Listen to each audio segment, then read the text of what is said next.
오늘 설교 본문이 누가복음 10장 38절에서 42절인데 그 내용은 너무도 잘 알려진 겁니다. 예수 일행이 어느 마을에 들어가자 마르다라는 이름의 한 여자가 예수 일행을 자기 집에 모셨다고 합니다.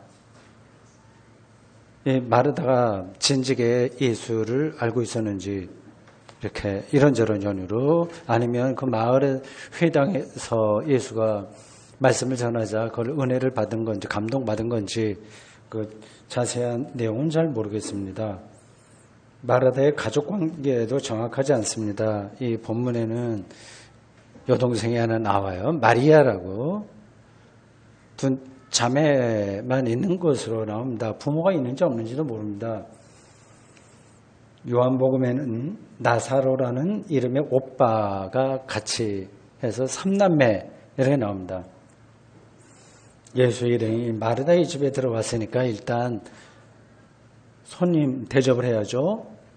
대접할 것도 준비할 것도 많습니다. 씻을 물도 줘야 되고 식사 시간 맞춰서 밥도 줘야 되고 합니다. 예수 한 사람이 아니라 여러 일행이니까 준비도 만만치 않죠. 이웃에게 도움을 청했을지 모릅니다. 동생 마리아는 그 바쁜 와중에 예수 발치에 앉아서 이웃의 말을 듣고 있었다.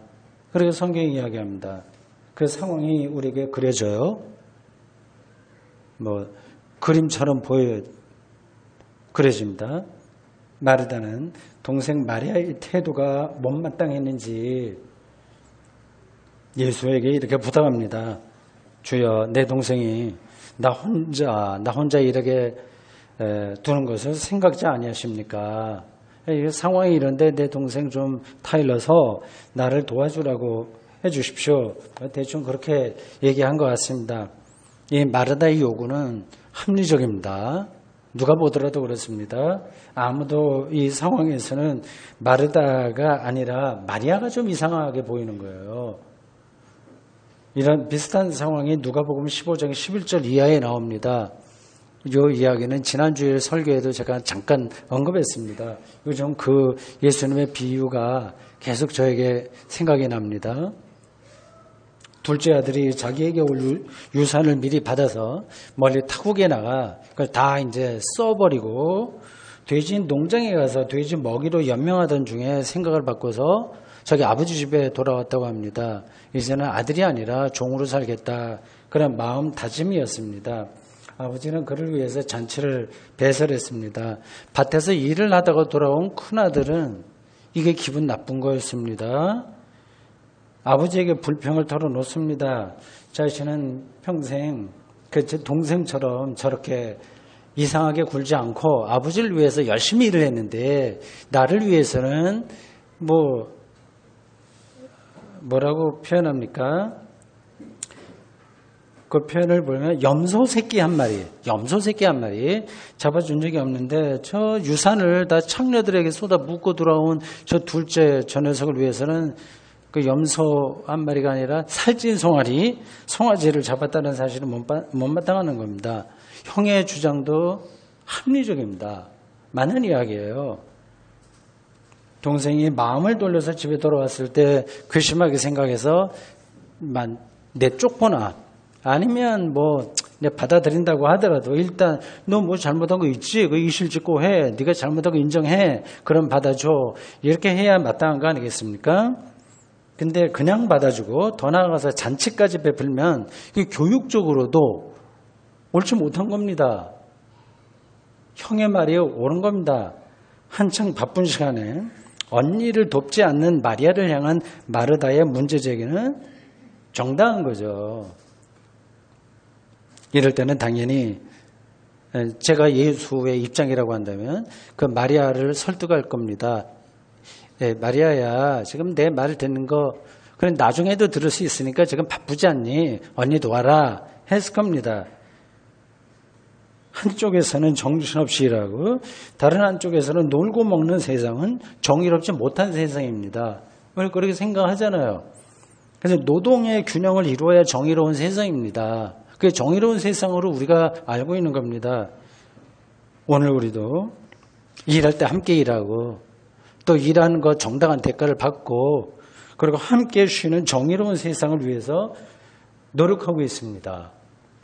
그런데 예수님은 41절, 42절에서 예상 외의 말씀을 마르다에게 하셨습니다. 마치 선문답처럼 들리는 말씀입니다. 마르다야 마르다야 그대로 읽겠습니다. 네가 많은 일로 염려하고 근심하나 몇 가지만 하든지 혹은 한 가지만이라도 족하다. 네 동생 마리아는 좋은 편을 택했으니 빼앗기지 않으리라. 이 본문만 보면 예수님이 마르다는 책망하고 우리 예상 외로 마리아는 칭찬한 것으로 들립니다. 그런데 반드시 그런 것만은 아닙니다. 이 이야기에서 마리아는 별로 중요한 인물이 아닙니다. 마르다가 지금 핵심 인물이에요. 이 앞에서 인용한 소위 탕자의 비유에서 둘째 아들이 주요 인물이 아닌 거와 마찬가지로 시시비비를 따지는 마르다야말로 현실의 인간입니다. 우리예요. 현실적인 인간입니다. 옳고 그른 걸 따지는 겁니다. 마르다는 많은 일로 염려하며 살아가는 현대인의 전형입니다. 굉장히 복잡한 거예요, 머리가요. 오늘 우리가 얼마나 많은 일로 염려하는지를 제가 일일이 설명하지 않겠습니다. 실제로 염려할 만한 일도 많아요. 그렇죠? 정말 많습니다. 정규직 직장을 구하지 못하는 젊은이들의 염려를 가볍게 볼 수 없습니다. 인생은 바람처럼 잠시 나타났다 사라지는 것이니 그런 일로 너무 고민할 필요가 없다는 식으로 산다고 해서 세상에 염려가 사라지는 것도 아닙니다. 염려할 때는 당연히 염려해야 됩니다. 지금 일본의 경제 보복 혹은 경제 침탈 하여튼 그러한 행위 앞에서 대한민국 대통령을 비롯하여 해당되는 기업 대표자들 등등이 얼마나 염려할지 상상이 갑니다. 염려할 건 염려해야 됩니다. 어떤 구체적인 사안에 대해서 염려하는 게 문제가 아니라 오늘 본문 자세히 보면 너무 많은 일로 염려하는 거, 너무 많은 일로 염려하는 거, 이게 문제였습니다. 현대인들은 자기 앞에 벌어진 모든 일을 염려하면서 산다고 해도 과언이 아닙니다. 우리 자신을 돌아보십시오. 어려운 일만이 아니라 좋은 일까지도 염려합니다. 이런 염려와 근심은 그것만으로 끝나는 게 아니라 그건 어쩔 수 없는 거죠. 뭐 자기 습관적으로 염려하고 걱정하는데 그거 누가 어떻게 하겠습니까? 근데 그것으로만 끝나지가 않습니다. 사람은 그렇게 자기에게서 벌어지는 그러한 문제를 자기 것으로만 끝내지 않고 다른 사람을 향합니다. 다른 사람을 향한 불평으로 발전합니다. 이런 불평은 자신의 삶과 다른 사람의 삶을 크게 작게 훼손합니다. 마르다가 볼 때, 마르다만 아니라 제가 볼 때도 그래요. 이 마리아는 철이 없습니다. 지금 예수 발치에 앉아 있을 때가 아니라 손님들의 허기를 면하게 해주기 위해서 열심히 식사를 준비해야 될 때입니다.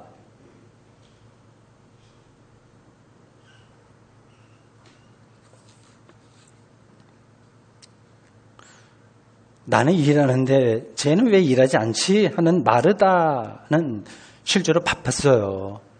그러니까 마리아가 이상한 거죠. 염려와 근심이 마르다 머리에 가득했습니다.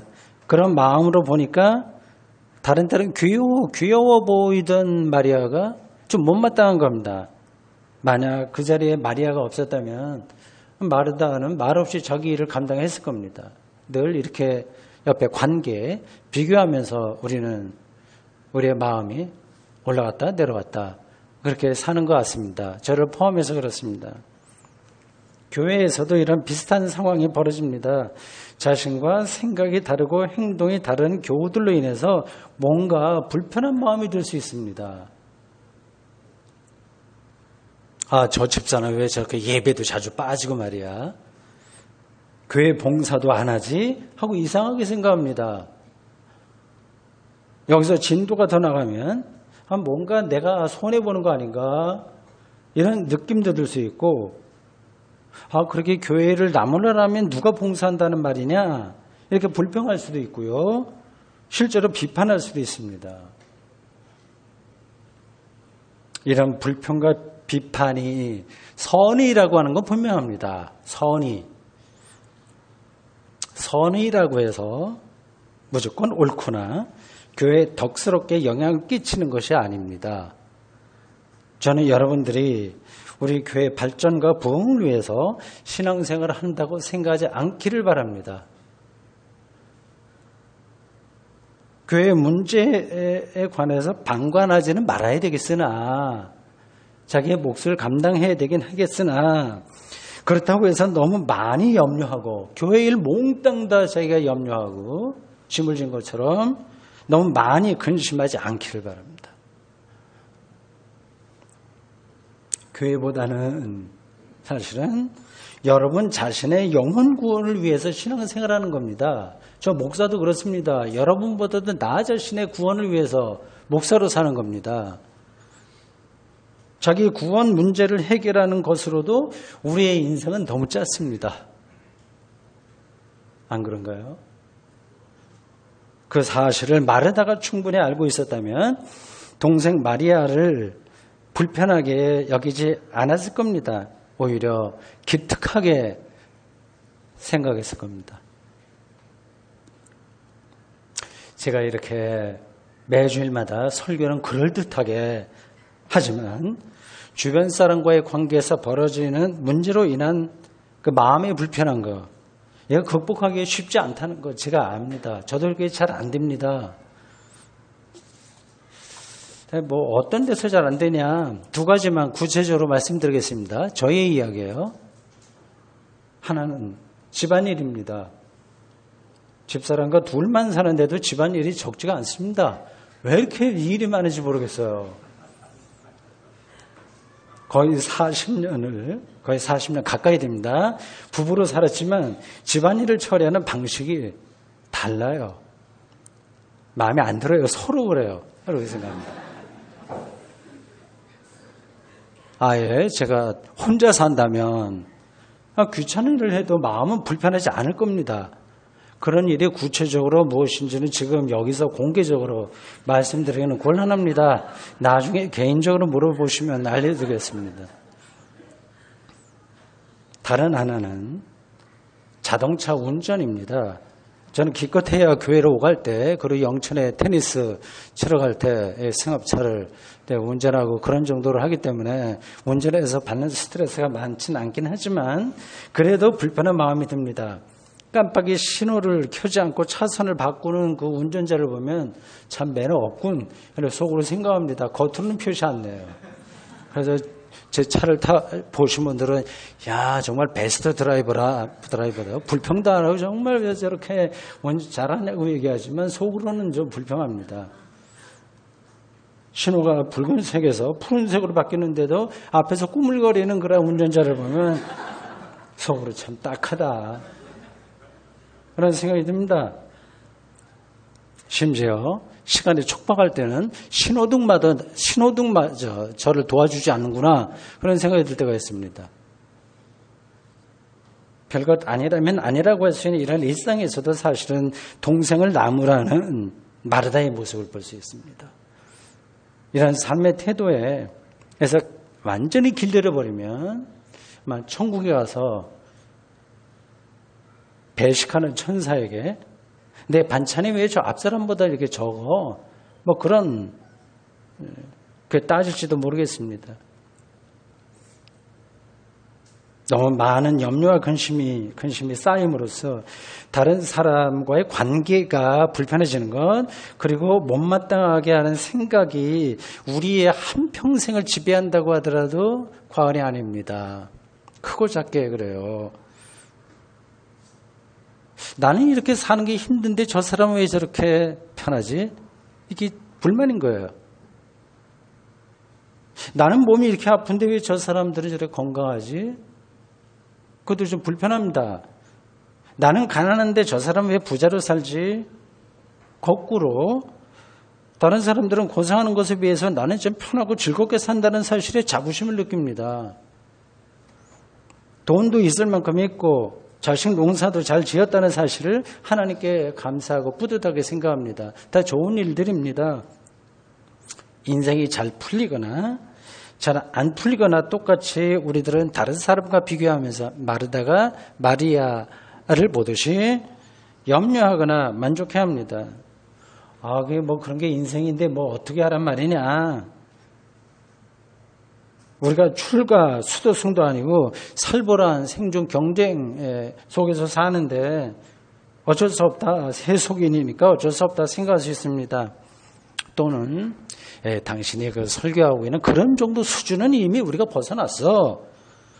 다만 이 현실에서 열심히 살아갈 뿐이다. 이렇게 생각할 수도 있습니다.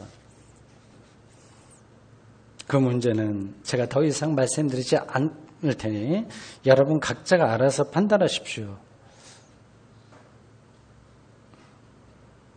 예수님은 마르다가 많은 일로 염려하고 걱정한다는 사실을 짚은 다음에 이어서 이렇게 말씀하십니다.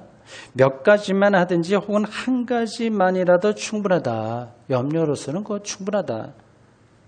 이렇게 말씀하셨습니다. 이 대목이 사본에 따라서 약간의 차이가 있습니다. 성경은 오리지널 없어요. 다 이 사본입니다. 그래서 조금씩 차이가 있어요. 공동번역과 루터 성경은 그 대목을 이렇게 번역했습니다. 마르다야, 실상 필요한 것은 한 가지뿐이야. 우리말 개역 개정도 각주에서 그거를 설명했습니다. 마르다는 많은 문제로 염려하고 근심하지만 사람이 살아가는데 정작 필요한 것은 많지 않다고. 많이 좀 들은 이야기예요. 한 가지뿐이라고 말씀하십니다. 이게 사실 말이 안 되기도 합니다. 우리가 인생살이에서 필요한 게 아주 많다는 사실을 경험적으로 잘 알고 있습니다. 작은 부분에서는 신발도 많고요. 우리 집 신발장에 가더라도 신발 가게를 해도 좋을 정도로 신발이 많습니다. 요즘에 언젠가 어느 집사 집에 한번 갔었는데 그 집에도 그렇게 많더라고요. 화장품도 많아야 되고 생활도구도 많아야 됩니다. 무엇을 먹고 마실까 입을까 하는 걱정을 하지 않을 수가 없습니다. 그렇지 않아도 광고 홍수에 살아가던 현대인들이 TV나 인터넷 홈쇼핑이 시작된 이후로 더 많은 물품이 필요하게 되었습니다. 그 필요를 느끼게 만듭니다. 이런 마당에 실상 인생에서 살아가는 것은 많은 게 아니라 하나다. 이런 말이 가당키나 할까요? 정신 나간 소리, 아주 비현실적인 소리는 아닐까요? 어떻습니까? 오늘 인생살이에서 저와 여러분 같이 지금 인생을 살고 있습니다. 시간이 이제 빨리 다가버렸어요. 가고 있습니다. 여기 젊은 친구들도 몇 명 있지만 곧 저와 비슷한 나이가 될 겁니다. 아주 곧. 우리 인생살이가 한 가지만으로 충분하다는 사실을 이해하려면 그냥은 안 됩니다. 인생 혹은 삶에 대한 발상 자체를 바꿔야 됩니다. 발상을 전환해야 됩니다. 이게 회심이에요. 메타노이아입니다. 생각 자체를 바꾸는 겁니다. 이를 가장 일반적인 개념으로 설명하면 소유지향적 삶에서 존재지향적 삶으로의 전환입니다. 우리는 유형무형의 소유를 통해서 자신의 인생을 확인하는 방식의 삶에 익숙해져 버렸습니다. 그렇지 않으면 불안한 거예요. 이건 좋은 뜻으로도 마찬가지입니다. 우리가 행복한 삶의 기준으로 여기는 내용들이 다 이렇습니다. 소유지향적 삶에서는 어쩔 수 없이 많은 일로 염려하고 근심할 수밖에 없습니다. 돈이 없으면 없는 대로 걱정하고 있으면 있는 대로 근심하게 됩니다. 반면에 자신의 현재 지금 이렇게 존재한다는 사실, 다른 말로 바꾸면 살아있다는 사실에 집중한다면 현재 행하고 있는 이 한 가지만 신경을 쓰면 됩니다. 제가 설교하고 있으면 이것만 생각하면 되는 겁니다. 이 설교를 하면서 다른 거 생각하면 그건 이제 불행한 거죠. 오래전에 이러한 주제로 글을 쓰다가 존재의 지향성, 소유지향성 하다가 예를 하나 든 게 있는데 말씀드리면 이렇습니다. 아마 기억나시는 분들 계실 겁니다. 여기 고급 아파트에 두 여자가 거실에 있습니다. 한 여자는 주인 여자로 TV 앞에 앉아서 리모트 컨트롤러로 채널을 바꿔가면서 주스를 마시고 채널 보면서 아주 유유자적하게 있습니다. 아마 지나간 드라마 몰아보기를 하든지 홈쇼핑을 하든지 그렇게 하고 있겠죠. 참 아주 그럴듯한 그런 모양입니다. 다른 한 여자는 그 주방 그 같이 붙어 있는 데서 그 설거지하는 데서 설거지를 하고 있습니다. 파출부로요. 누가 행복하겠습니까? 이런 질문은 사실 질문이 되지 않습니다. 자기가 하고 있는 것은 어떤 삶의 태도, 파출부이기 때문에 행복하거나 불행하거나 하는 거 아니고 거기서 여유 있게 어떤 거를 TV 앞에 있다고 해서 그것 자체가 행복하거나 불행한 건 아닙니다. 자기가 그 삶을 어떻게 받아들이느냐 하는 것이 핵심입니다. 근데 우리는 일반적으로는 그 주인 여자죠. 만약 이 파출부 역할을 하는 여자분이 자기 신세 한탄에 떨어지지 않고 내가 누구의 파출부다 그걸 생각하지 않고 그릇을 씻고 청소기를 돌리고 물이 자기의 손을 스쳐 지나가는 느낌을 느끼고 이 공간 안에서 자기가 뭐를 하고 있다고 하는 사실에 집중할 수 있다면 행복한 거죠.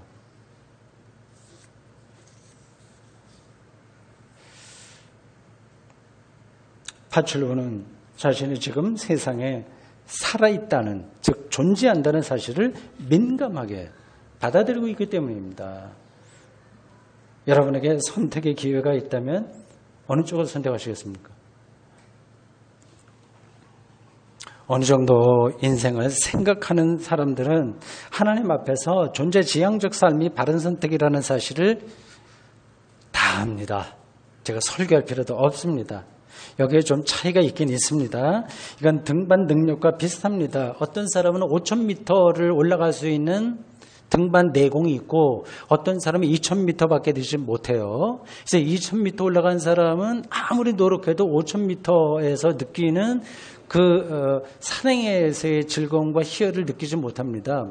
자기의 등반 내공이 2,000m라고 하더라도 5,000m에도 뭐가 있다. 8,000m까지 뭐가 있다고 하는 걸 알고 그걸 인정하고 산다면 괜찮겠지만 아예 그런 것들을 무시하는 사람들이 있습니다. 그러니까 자기가 알고 있는 삶을 다라고 생각하는 거예요. 굉장히 똑똑하더라도 마찬가지입니다. 그러니까 자기가 알고 있는 것을 절대화하는 겁니다. 그 계산이 다 있지 않습니까? 로드맵이라고 하나? 인생이 가서 어떤 걸 해야 된다고 하는 계산이 다 있잖아요. 그걸 절대화한다니까요.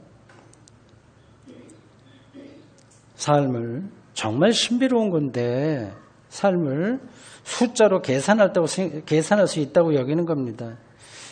그런 사람들의 눈에 세상과 인간의 삶은 일종의 거대한 기계예요. 기계. 근데 착착 그렇게 돌아가서 그 계산대로 나오는 거로 생각합니다. 원인과 결과가 기계적으로 돌아간다고 여깁니다. 이런 사람들은 파출부에게 주어지는 생명 충만이라는 그 말을 뜬구름 잡는 것쯤으로 여긴 채 존재지향적 삶을 완전히 무시하며 삽니다. 누가복음 12장 16절 이하에서 유산 분쟁을 해결해 달라는 어떤 사람의 요구를 듣고 예수님께서 사람의 삶이 소유에 있는 게 아니다라고 하는 말씀을 하시면서 다음과 같은 비유를 말씀하셨어요. 한 부자가 있었다. 예수의 비유예요. 풍년이 들었습니다. 부자인데다가 풍년이 더 들었으니까 창고를 더 많이 늘렸습니다. 그 안에 곡식과 물건을 쌓아둘 계획을 짰습니다. 그리고 자신에게 그렇게 말했습니다. 자, 이제 됐다. 여러 해 쓸 물건을 많이 쌓아두었으니 평안히 쉬고 먹고 마시고 즐거워하자. 오늘 현대인들의 로망, 절대적인 이데올로기입니다. 누가복음 12장 19절입니다. 예수님의 비유에서 하나님의 대답을 이렇게 말씀하십니다. 어리석은 자여, 오늘 밤에 내 영혼을 도로 찾으리니 그러면 내 준비한 것이 누구의 것이 되겠느냐. 예수가 죽음을 무기로 해서 사람을 위협하는 게 아닙니다. 소유지향적 삶이 얼마나 부실한지에 대한 가르침입니다. 당연합니다. 죽음과 더불어서 완전히 사라질 소유를 자기 삶의 중심으로 삼는 것이야말로 가장 허무한 삶이 아니겠습니까? 저는 그렇게 생각합니다. 존재의 가장 깊은 차원, 생명이라고 얘기해도 좋아요. 존재, 생명, 살아있음 생각하시면 됩니다. 그것의 가장 깊은 차원에서 만날 수 있는 대상은 하나님입니다. 하나님 경험은 궁극적인 것이어서 죽음까지도 초월하게 합니다. 죽음까지 초월한다면 재물과 명예에 휘둘릴 까닭이 없습니다. 하나님 경험이 이런 점에서 구원인 겁니다. 바로 이 하나님 경험이 인생에서 필요한 것은 한 가지뿐이라는 예수님의 말씀에 해당된다고 저는 생각합니다. 하나님 경험이 오직 한 가지인 거예요. 그거 한 가지예요. 이걸 제가 어떻게 더 여러분들에게 설명할 수 있을까요? 그거 말고 제가 또 더 설교해야 될 내용이 뭐가 있을까요? 하나님 경험은 지금 우리가 이렇게 숨쉬고 살아있다는 경험이기도 합니다. 우리는 연봉 10억을 받는 기업가로도 그냥 살아있을 뿐이고 그냥 살아있다 그거고 연봉 3천만 원을 받는 현장 노동자도 그냥 그래 살아있는 겁니다.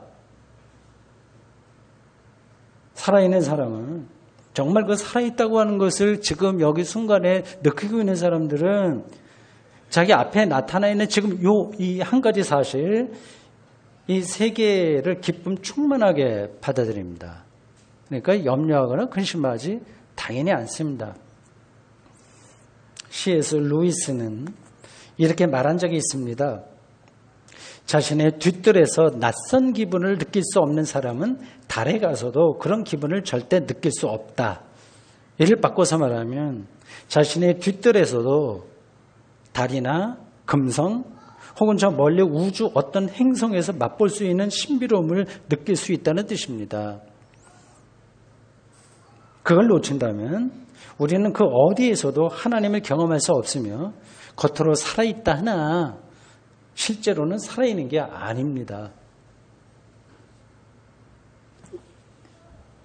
예수님은 마지막으로 마르다에게 이렇게 말씀하셨습니다.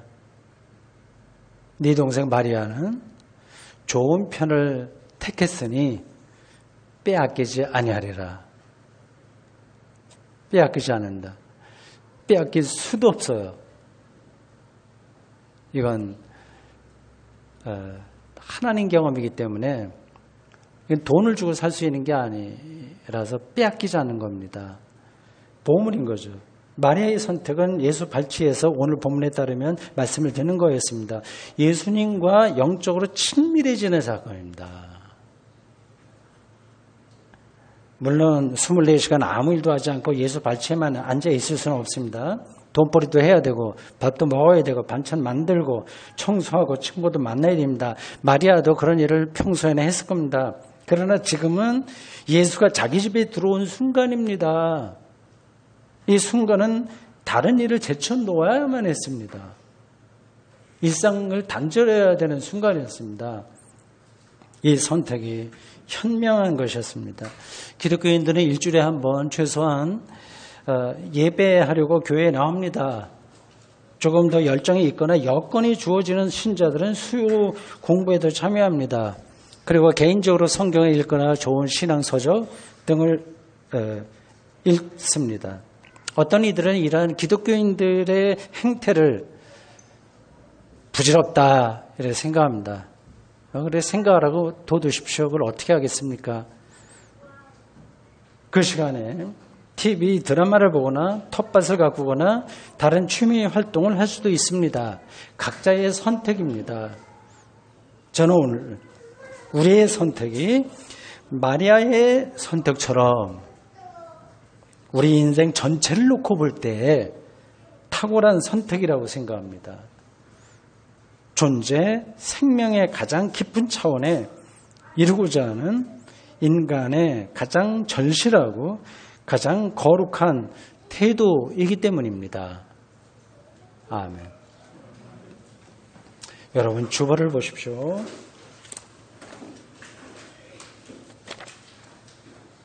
주보에 있는 설교 기도 다 함께 드리겠습니다.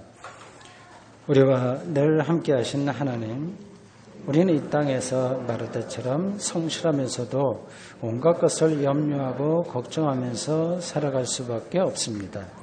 그런데 오늘의 말씀에서는 우리의 삶에 정작 필요한 것들이 그렇게 많지 않다는 사실을 들었습니다. 한편으로는 우리는 평생 걱정하면서 살기를 원하지 않고 다른 한편으로 세상에서 성취해야 할 것들을 완전히 무시하면서 살 수도 없습니다. 모든 이들에게 들어맞는 대답을 우리는 모릅니다. 다만 예수 그리스도에게 가까이 가는 것이야말로 바른 방향을 잡을 수 있는 최선의 길이라는 사실을 믿습니다. 예수 그리스도의 이름으로 기도드립니다. 아멘.